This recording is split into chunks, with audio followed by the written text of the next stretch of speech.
We got to know why they choose their craft. Lin, she wants to show her father that she can be the best. She wants him to see that her mom raised her well on her own. Jane, she wants to cook for someone she loves and see them happy when they eat. She dreams of opening a restaurant with good food. Everyone has a deep reason for why they chase their dreams. And all the food Jane prepares, it's connected to Lin, connected to their relationship. Every dish has meaning. 5-spiced egg. After Lin's parents separated, she stopped eating. She only started again when Jane gave her an egg. Mashed mackerel rice. They shared this on a field trip because they couldn't afford one each. Crab roe salad. Antok buys the crabs and makes the salad. Lin eats the crab and Jane gets the vegetables. Coconut ice cream. They both love chocolate, but it was out of reach. Jane could only grab the coconut flavor, and she gave it to crying Lin, who is trying to follow her dad. Lin has always inspired Jane, and we also got to know why Jane wants to open a restaurant, so that if Lin ever comes back, she could eat there and Jane could see her again. Antok being naturally funny, Antok protecting Lin, and Antok knowing Jane well. No need for words. Much love for Antok. From the very first episode, we've seen that whenever Lin is with her mom, there's going to be an emotional moment. Even when they argue, you can see the love between them. I love the glimpse of the past, the way Lin asked Aunt Om to play, how Aunt Om always looks for her and helps her when she's hurt, and how Lin always shares the good news with her mom first. High scores, passing the scholarship, all those little victories. And wow, Jane was fierce this episode. The way she confronted Pai, one of the main highlights is finding out who's behind the recent attacks on her. It's delicious. It fills my heart. Take my hand. I'll lead you there. I'm the one who has to thank you for coming back to me. You've always inspired me. I wanted to cook for someone I love, to see her happy when she eats. I wanted to open a restaurant with food so good that one day, if you ever wanted to eat at my restaurant, I would see you again. Do you have any enemies? I'm asking because I'm worried. You should be happy. Your kid turned out this good. Hardworking like this. She'll never starve. I wanted you to feel confident again in yourself. That's because you were behind the camera. With you, I have something to focus on. I don't feel stiff. I have a reason to smile at the camera because it feels like I'm smiling at you. But I think you should tell her yourself. Better she hears it from you than others. Let the kids handle it. If I get a job, you won't have to work so hard anymore. I'll take care of you. It's good to guard your heart sometimes. I was afraid you'd be disappointed that I failed to live up to your hopes. I've never been disappointed in you. No matter what happens, you're the greatest pride of my life. I just wanted to see the face of someone respected in society who acts like a criminal. That's defamation unless you have proof. He caused trouble.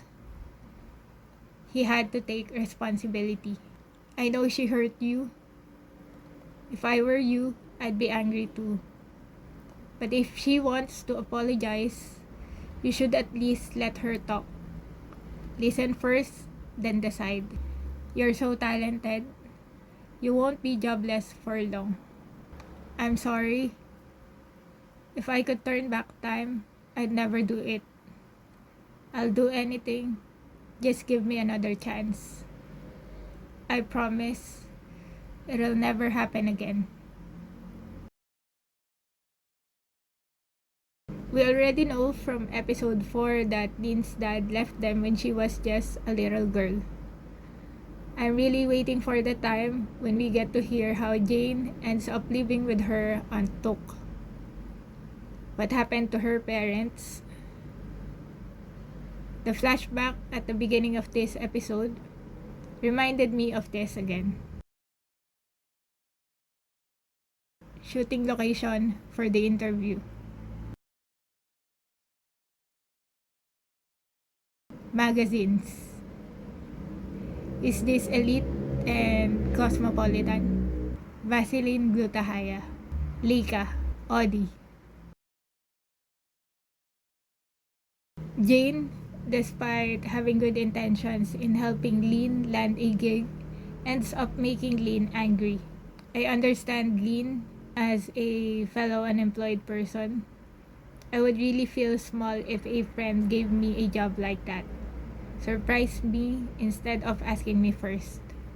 This is why it is so important to ask someone before helping, whether they need help or want to do something.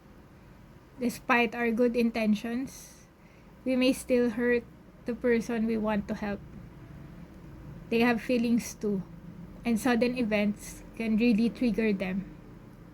On the other hand, I like how they manage to resolve the conflict so easily by communicating honestly about how they feel and being ready to own up their mistakes. Jane stays calm, and that really helps when we don't clash with other people's emotions. Conflicts are easier to resolve. If the other party is angry, staying calm makes all the difference.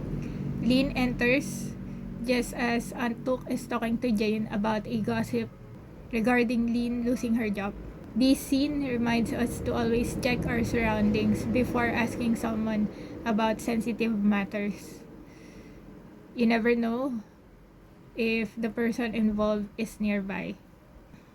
It also teaches us to ask the person involved first and to respect if they need time before sharing. Some stories are hard to tell.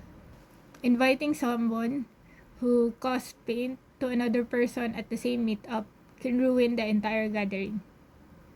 When preparing for a meetup, we must make sure that everyone will feel comfortable. We should consider how each person might feel around one another. Aunt suddenly inviting Kate caught everyone off guard.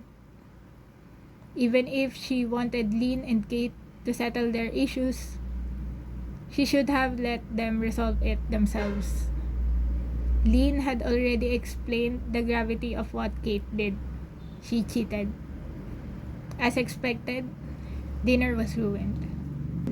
I know you're angry at me, but when I heard the news, I got worried. Uncle Lek.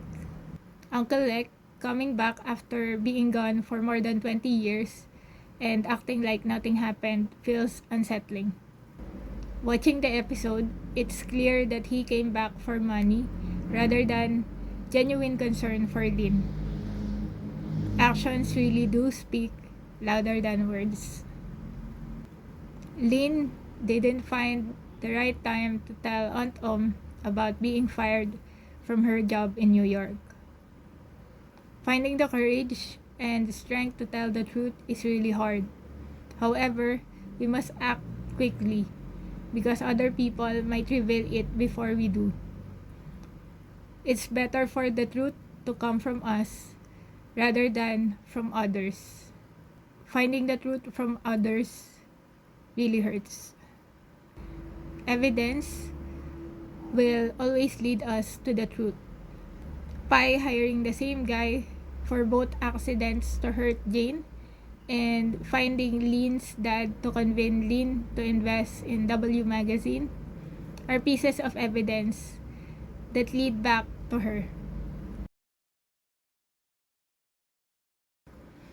This episode feels more like a confirmation of my different theories. The person Pi asks her assistant to look for turns out to be Lean's dad, whom she plans to use for her schemes by asking him to convince Lean to work with her. Lean's dad is a photographer Pi was looking for in episode 2, Nathan. Uncle Lek, Lean's dad, was calling Aunt Om, but she didn't answer. Does this mean that in the previous episode, what Aunt Om showed Aunt Tok were his calls or messages about Lean? Since Kate only informed Aunt Om about the job after the supposed dinner with Lean, Jane, and Aunt Tok. Earlier than expected, just like Tim. I thought she would return in the next episode, episode 7, but she's already here. And yes, we confirmed that Pi planned the attacks. And also, Tan planned it all. Getting in between Kate and Lynn's relationship. And it was all because of an office bet. As for the work situation, we'll have to wait and see if he was also involved in Lynn being terminated. What a small world. Tim saw Lynn and Kate. What is he planning? Helping Kate win Lynn back so he can have Jane? That's it for this episode. This is ReliabLEE. Reliable plus Lee equals ReliabLEE. Thank you for watching. See you on the next one.